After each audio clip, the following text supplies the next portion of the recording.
అదే నమస్కారం. వెనకాల అటాచ్ చేసిన వీడియో చూడండి. సిప్రస్ వి ఛానల్లో పెడుతున్నా.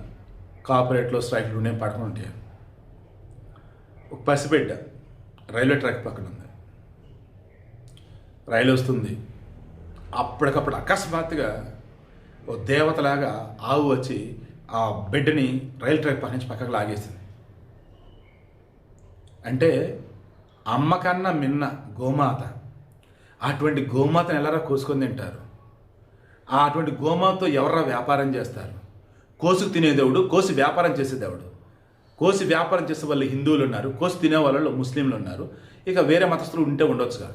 నేనేమంటానంటే వ్యాపారం చేసే హిందువులైనా కోసి తినే ముస్లింలైనా సరే పాపంరా, గోమాతరా, వద్దురా, చంపొద్దురా, ప్లీజ్రా, దాన్ని కాపాడదాంరా.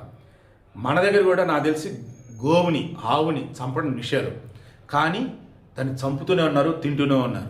అరే ఆవు మస్తు తినటం వల్ల కూడా మీకు లాభం లేదురా, నష్టమే ఉండిద్దిరా, ప్లీజ్రా.